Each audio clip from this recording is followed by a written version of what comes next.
It is our expectation that at the end of this roundtable, we will witness an intensification of collaborative mechanisms through intelligence-led policing, greater accountability for offenders, all within the ambit of the law, and improved security, citizen security, as a cardinal responsibility of the state.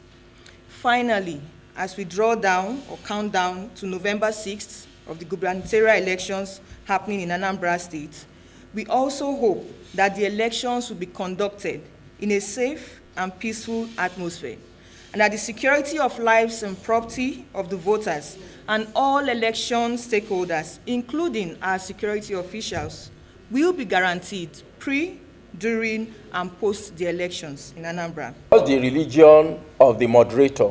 What is the that of the executive decision? But if only 1/3 of us were served, we'll begin to ask, what's the religion of the people who were serving? What's the ethnic group of the person who was behind the service table? The whole division we have in Nigeria today is as a result of scarcity. It's fundamentally the result of scarcity. When there is scarcity, the competition becomes very fierce, and of course, we begin to ask questions about who got what and who distributed what. So our internal security crisis today is as a result of, scarcity. And that scarcity is created by the fact that we have an economy that does not produce for its people. It's so painful, like I said, that there's a place called Sambisa Forest. Inside Nigeria, sorry, I can get very emotional.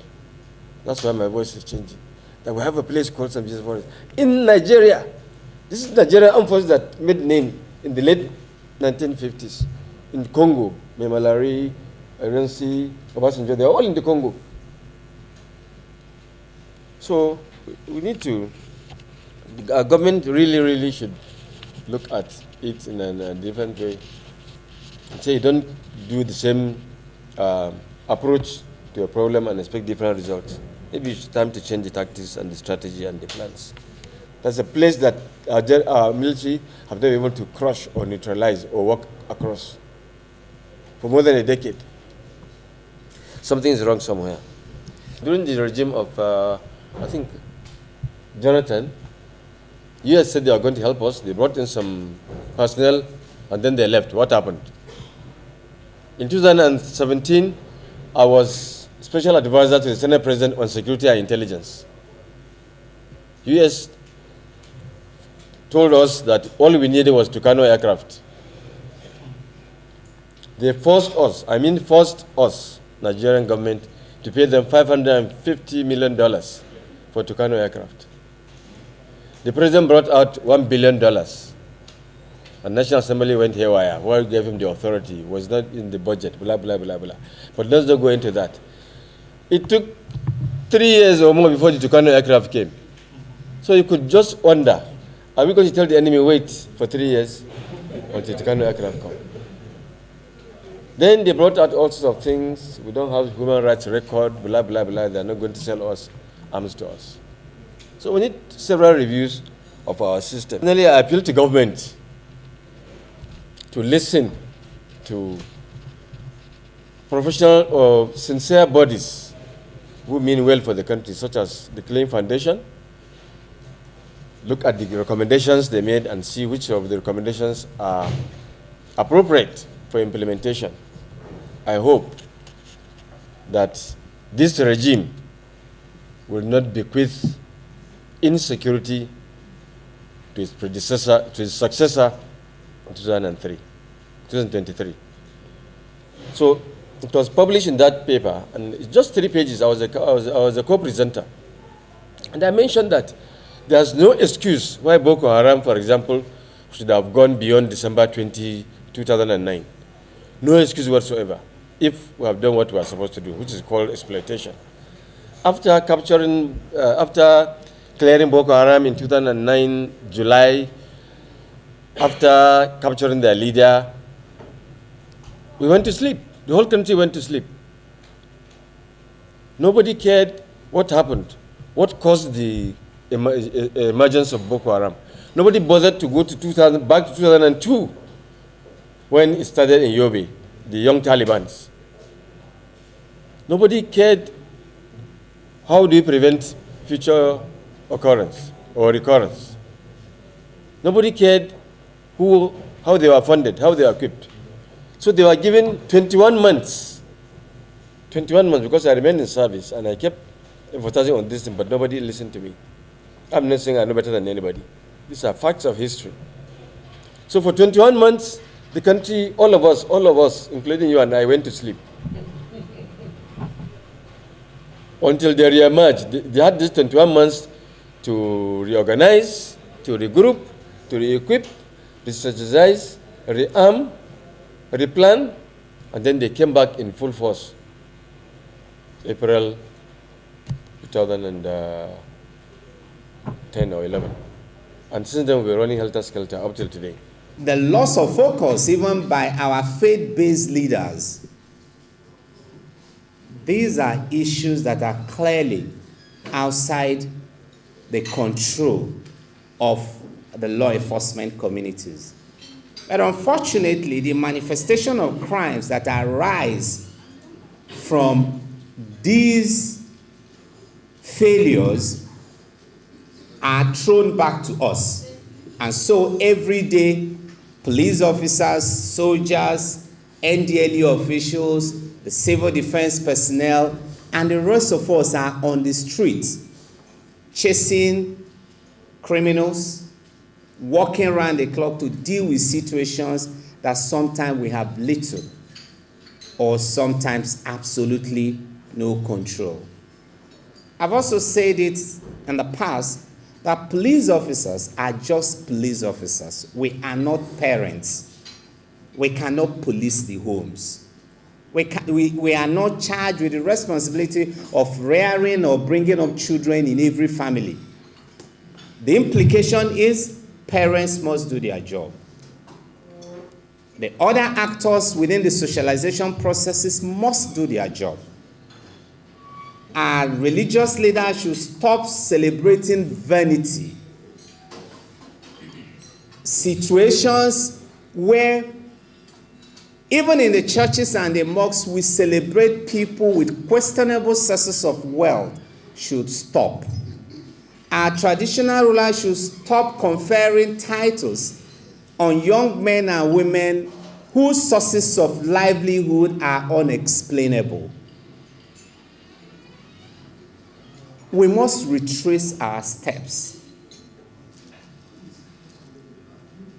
In criminology, there's what we call the broken window theory. The broken window theory simply suggests that in tackling crimes, you must deal, if you ignore the little crimes, you create rooms for the bigger crimes to thrive. And so parents that have young teenagers or young adults in universities who suddenly returns home with iPhones valued with values ranging from 200, 300, sometimes $1 million naira, and yet their parents don't, their parents know their financial level, and yet their parents will never ask questions. A young child is sent off to university and suddenly he moves out of university hostel and he's living in a 2-bedroom, 3-bedroom luxury apartments. He suddenly begins to drive a car and nobody cares. In this country, we break the traffic laws with reckless abandon. That shouldn't be who we are as Nigerians. If we don't deal with these little issues and we allow them to continue to manifest, they will gradually throw up the bigger crimes. Today, whenever there is an election, we are compelled by the situation on ground to deploy hundreds of thousands of police officers. That shouldn't be who we are. The Nigerian police force is looking forward to a day when we will have election in this country and we will just be on our routine patrol without having to do the kind of mass deployment we do. And when will that come? That time will come when politicians begin to play by the rules. And so virtually everything we do is marred by violence. I saw a video some time ago when Nigerian Medical Association, as noble as that organization is, were having an election in Enugu State, and it went violent. In this country, virtually all elections, even student union elections, we are forced to deploy security. If National Union of Road Transport Workers are conducting election, it's something else. MBA elections are tough until recently when they began to go digital. So we must move away from this culture of violence. It is this culture of violence that is driving all our young ones into cultism. Everybody wants to be in one cult and the other. This roundtable is organized to brainstorm on solutions to our insecurity challenges in Nigeria. I hope we'll just do that. Brainstorm on insecurity challenges that have been growing in complexity and in various facets. So we should focus on fruitful deliberations and analysis aimed at finding solutions to our country's insecurity problems. The Nigerian Police Trust Fund has procured security hardwares, operational vehicles, bulletproof vests, ballistic helmets, arms and ammunition, and medical supplies for the Nigerian police. Other priority areas of the trust fund, such as renovation and building of comfortable residential and police accommodation, are ongoing. Capacity building and provision of accoutrements for officers and men of the force are also receiving attention. Furthermore, let me reassure you of Mr. President's led administration's respect for constructive criticism as demonstrated by citizens during last year's NSAS protest, which was subsequently hijacked by fifth columnists, leading to wanton destruction, killings, destruction of public and private property, attacks on correctional facilities, which led to escape of several inmates. However, several lessons were learned from germane concerns for police reforms. Disbandment of Special Anti-Robbery Squad, improved welfare for police personnel, among other demands. It is instructive to mention that the process of reforming the police started with the signing into law of the Enabling Police Act 2020, which came into being before NSAS protests. This partly explains why government had no difficulties in accepting demands such as disbandment of SARS and improvement of police welfare. The government has the agencies and various bodies, as I said in my opening speech as the chairman. Government has the various bodies, that's the security agencies, apart from the armed forces, the police, the state security service, and also the related agencies that take care of our borders in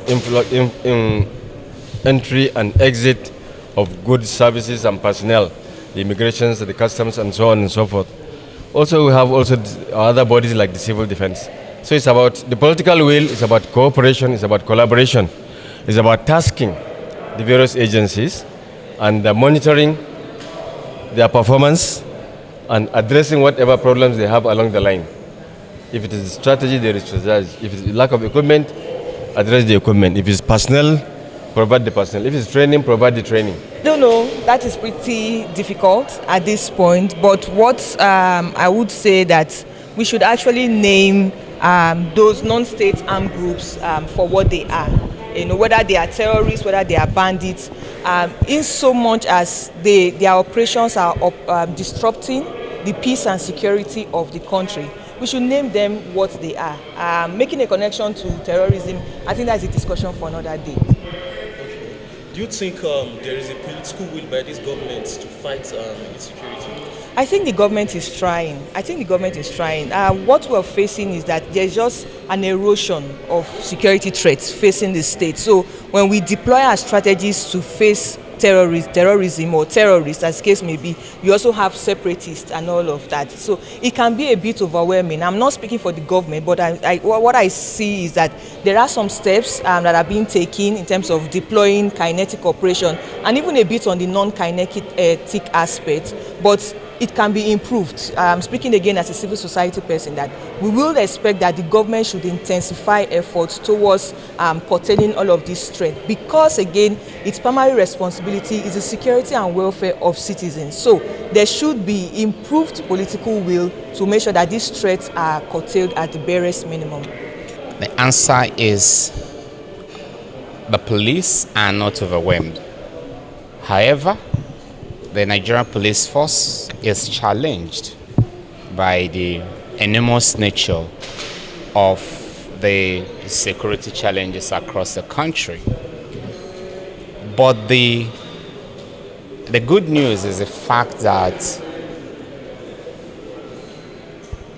great leaders are churned out in the time of crisis, in the time of challenges, and in the time of difficulties. The security challenges in the country, though huge, they are certainly not insurmountable. We've got the capacity, we've got the will, we've got the passion, we've got the commitment, we've got the zeal to deliver on our mandate. What we need is for the government and the people of Nigeria to continue to support us, and for the citizens to understand that security is the business of all. And if we all play our part, and parents and those in charge of the socialization processes, our parents, leaders in our communities, the church, the leaders in our respective mosque, the media, the school authorities are able to do their part in knocking our young ones into the appropriate lines. And political leaders also do their part and tackle those criminogenic factors that are driving crime and entirely outside the control of the police, such as unemployment, such as poverty, such as economic exclusion, political exclusion, and deal with these issues. It will be easier for the police working in concert with the military and other members of the intelligence and the law enforcement community to actually deal with the challenges of insecurity.